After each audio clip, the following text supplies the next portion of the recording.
Chris Christie is watching the 2024 Republican presidential field develop and thinking there might be room for a candidate with his particular skill set. What's your timeline in terms of making a decision about whether you run? 45 to 60 days.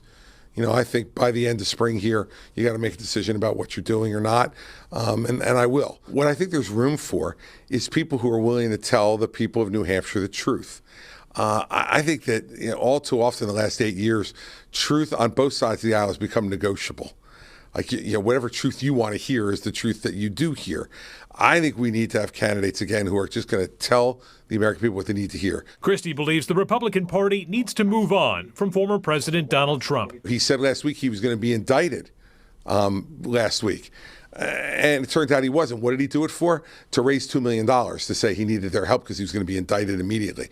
He loves to cause chaos and tumult on his terms. But Trump remains the top choice for many Republican voters. That won't deter Christie, who says he's been on the wrong side of polls before. I used to say in New Jersey all the time when there was an issue that I was on the other side of the polls on, that's not my job to read polls. It's my job to change them. And that's what leadership does. And I think there will always be room for candidates like that in any race. Those in New Hampshire who've known Governor Christie the longest say he'll use events like these to make up his mind. He's got to make up his mind here, and obviously tonight's going to be part of that, where he gets to really talk with New Hampshire residents. And it's just so exciting, whether it's Governor Christie or so many others who are running right now, who are, out here doing it the New Hampshire way once again. In Manchester, Adam Sexton, WMUR News 9.